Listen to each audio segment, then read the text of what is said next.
If cross-functional work feels harder than it should, you are not imagining it. One of the most challenging parts to navigate as a manager and a leader is cross-functional work. You've got to get the work done, but you don't control the priorities, the resources, or the decisions. I spend more time with my clients talking about this than nearly any other thing. In this video, I will share the strategies that I use with my clients that they have found make a real difference in improving their influence and impact, and how they create real alignment across teams and with senior stakeholders without playing politics and certainly not stressing themselves out on the way. I see this challenge all over the place, but particularly in larger corporate organizations. Most of your work now probably goes across teams. You need input from marketing or sign off from finance or delivery from operations, but none of those people report to you. Most managers were never trained for this. We're taught how to manage our team, and it's our own team. We set goals, we give feedback, we run one-to-ones, and that's the bread and butter. And it's definitely where to focus at the start of your management career. But what we're talking about here is leading work, and that depends on people you don't manage. And that is a completely different skill set. You see, this really is a tricky situation to work in because most people are trying to do their best, but you are stuck in the middle between teams, between functions, and different expectations. And I think what makes it even more difficult is that a lot of the time you're having discussions at a peer-to-peer level, talking with other managers, other team leads who are getting different messages from their senior leaders.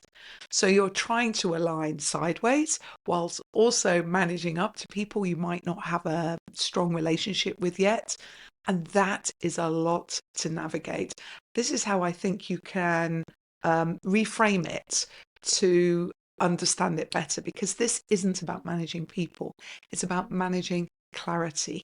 And when work sits within one team, the alignment is much easier because everyone's working towards the same goals, under the same priorities, and with the same understanding of what success or good looks like. But when work spans teams, alignment has to be designed. You need a plan. It doesn't just happen, and you won't get there from a series of ad hoc conversations or meetings. Some years ago, I was leading a department. We'd just gone through the integration of two businesses. So everything was messy and everything was just changing. My peer led one of the sales teams, and his job was to get new solutions to the customers as fast as possible. And my team's job was to develop and create those solutions. And he wanted to go faster than we could actually deliver. That's what I didn't realize at the time. The real problem wasn't the speed. It was that neither of us were sitting down and having that important aligning conversation. We were just relying on meetings, group updates, and status calls. And what was happening was the tension between us, this lack of alignment, was falling down into our teams. Our teams were caught in the middle, not sure whose priorities mattered more. Eventually, and I wish I'd done this much sooner, we sat down together, just the two of us. We sorted it out, and we got clear on what each of us were accountable for and agreed what success looked like for both of us. And we named the choices we actually needed to make. And I can't tell you what a difference it made, not just for the stress I was feeling, but for improving our relationship and also for the tension I could see between our teams. And it was soon after that that we started to gain momentum. All the changes we'd been working so hard towards suddenly slotted together. Our numbers started moving in the right direction, and all that hard work paid off. So when I say alignment has to be designed, that is what I mean. It happens when you sit down, get clear, and build the relationships between you. So let me give you 3 actions you can take this week to create that alignment and to have more influential, impactful conversations with your senior stakeholders. So the first thing is, not all stakeholders are created equal. Now, I know we're supposed to pretend everyone matters equally, but some people are making the decision. Some people are influencing that decision, and some are just executing it. And if you're not clear on who's who, you can spend weeks gathering input from people who ultimately don't have a vote. So here's the question that saves you weeks of wasted effort. Before you go too far, ask, can we just clarify who the final decision maker is on this? That's it, one question. Because what often happens is everyone's giving opinions, everyone thinks they have a say, and then 6 weeks later, someone senior says, actually, we're not doing any of that, we're doing it this way.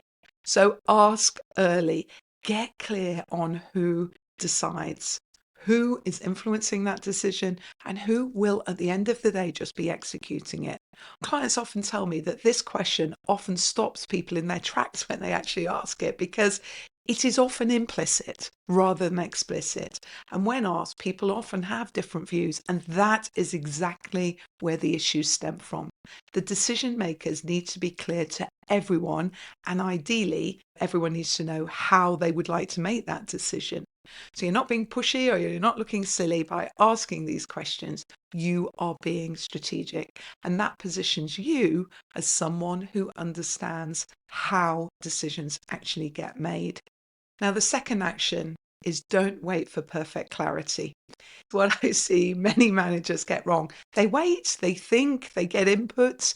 It's as though they need to fully understand this, have got the full answer before they involve anyone else. But while you're waiting, everyone else is waiting and forming their own version of what this project or this problem is about. And those versions are gradually drifting further apart every day. So instead, put something out early, just a rough one pager. We're not talking PowerPoint here, a rough one pager, a starter version. And then say, this isn't finished. It's just a starting point so that we can all discuss the same thing. This works because alignment works from having something concrete to respond to. Once it's on paper, the differences naturally surface. You'll get, oh, I thought we were doing this, or I thought that was out of scope. Brilliant. This is exactly what you want. You want those conversations early, not 6, 8 weeks into getting into the project. You're not committing to this version, you're just leading the conversation instead of reacting to it. You are bringing clarity to it. This also works really well when you are managing up because senior stakeholders don't have time to start from scratch. They don't want to read an incredibly long PowerPoint that explains everything. They need something concrete to react to. And when you bring them a one pager, a straw man, as it were, you're making it easy for them to add value quickly. And what that does is build the relationship at the same time.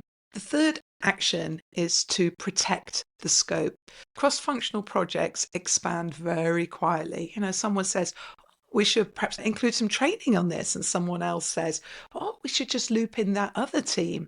And everyone is really well intentioned. But before you know it, the project has gained arms and legs, and the resource and the timeline hasn't changed. And that is how, good managers end up overwhelmed. So you need to hold the line. When you recognize the scope of the work is growing, say something like, this is all going really well, but when we look at the scope of this project, some things have changed. So we've got a couple of choices to make, then explain them and the pros and cons perhaps of each, and then make the decision or confirm who needs to make the decision. What you're doing is making the trade-offs visible because adding scope isn't free. It costs time, resources, or quality. And someone needs to decide what gets prioritized. This positions you as calm, as structured, and with a really senior mentality who solves problems proactively. This is so important for you to get right because at a certain point in your career, your job isn't just to push harder. Your job is to create that clarity that makes it easier for the work to get done and those big goals to be achieved. Alignment is a leadership responsibility. What you need is structure, language, and intention. And those three actions we've just talked about, they're not magic, they're just deliberate ways of working that position you as someone who leads with clarity. And when you lead with clarity, people trust you, they follow you, and to some degree, the work gets easier. Now, influence, the kind I'm talking about today, is one of the four foundational skill sets I think every manager needs to lead well, especially as you get more senior. And it sits alongside mindset, systems, and coaching. I call this the leader's ladder. And if you want to see how you're doing across these four areas, not just influence, I've created a free assessment. It'll take you just 5 minutes and you'll end up with a score, and that will show you where you're strong and where focusing your energy next will give you the biggest impact. I'll put the link in the description below. But if you want to know more about how the leader's ladder works and why these four areas matter so much, I'll link the video up here as well. Thank you for watching. I'll see you next week.